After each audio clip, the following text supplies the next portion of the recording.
ബോസിൻ്റെ ഇൻസ്റ്റയിലോട്ട് നിങ്ങൾ എനിക്കൊരു മെസ്സേജ് അയക്ക്. അപ്പം നിങ്ങൾ യൂട്യൂബിൽ വന്ന് ഇങ്ങനെ എഴുതണ്ട എന്ന് ഞാൻ അവരോട് പറഞ്ഞു. അങ്ങനെ അവരൊക്കെ ഇപ്പോൾ ഇൻസ്റ്റയിലാണ് വന്ന് എനിക്ക് വിഷമങ്ങൾ.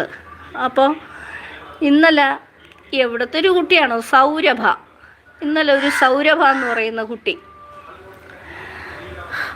അവൾ ആവശ്യം എന്തെന്ന് പറഞ്ഞാൽ അവൾക്ക് കല്യാണം കഴിഞ്ഞിട്ടില്ല, പക്ഷേ അവൾക്ക് അവളുടെ ഓഫീസിൽ ജോലി ചെയ്യുന്ന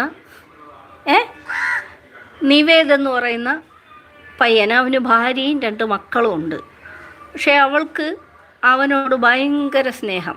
എന്നാൽ അവൾ സെക്ഷൻ ഓഫീസറും അവൻ വെറുമൊന്നല്ല, ഞാൻ പോസ്റ്റിനെ അങ്ങനെ പറഞ്ഞല്ല, അവൻ അവളുടെ കീഴിൽ ജോലി ചെയ്യുന്ന ഒരു ഉദ്യോഗസ്ഥനാണ്. അപ്പോൾ ഭയങ്കര സുന്ദരനും സുമുഖനുമാണെന്ന് പറയുന്നു. വർത്തമാനം പറഞ്ഞ് ഓരോ ഹെൽപ്പിനൊക്കെ, ജെസ്സി അമ്മേ നാളെ എനിക്കൊരു പ്രത്യേക ദിവസമാണ് പ്രാർത്ഥിക്കുന്നത്. തീർച്ചയായിട്ടും പ്രാർത്ഥിക്കാം മോനെ. അപ്പം നിങ്ങളൊക്കെ ഇൻസ്റ്റയിൽ വന്ന്